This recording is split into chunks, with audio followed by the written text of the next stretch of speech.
It felt a little bit like a school field trip, which is an appropriate description of the approximately 24 people that participated in the Natural Resources Conservation Service's 2008 Beef Producers Tour in Morrison County. Learning more about grazing techniques was first on the list in today's lesson plan. We work with interested farmers in the county that want to set up rotational grazing systems, developing fencing systems and the watering systems, the design, the materials that are needed, and the layout.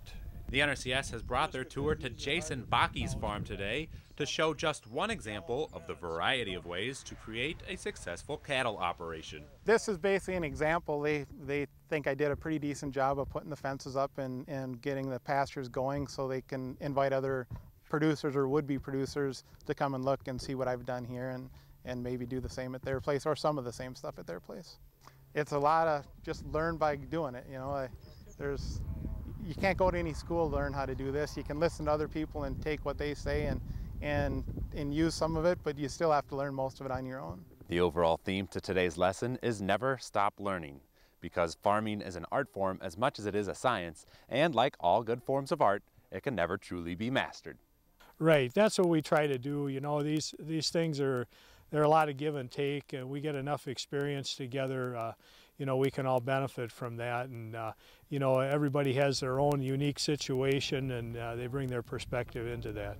Some things that you can learn in the field that you can't learn in a classroom, because you're out here where you can see some things. You can look at the plants that are out here. You can look at how the cattle are doing. You can look at the fence.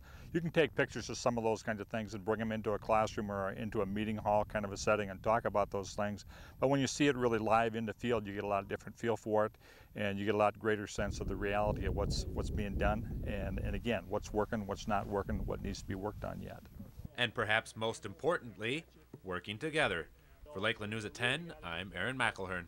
You don't get big loops in it, but this one at least does have a clutch. Some of them even have a bigger clutch.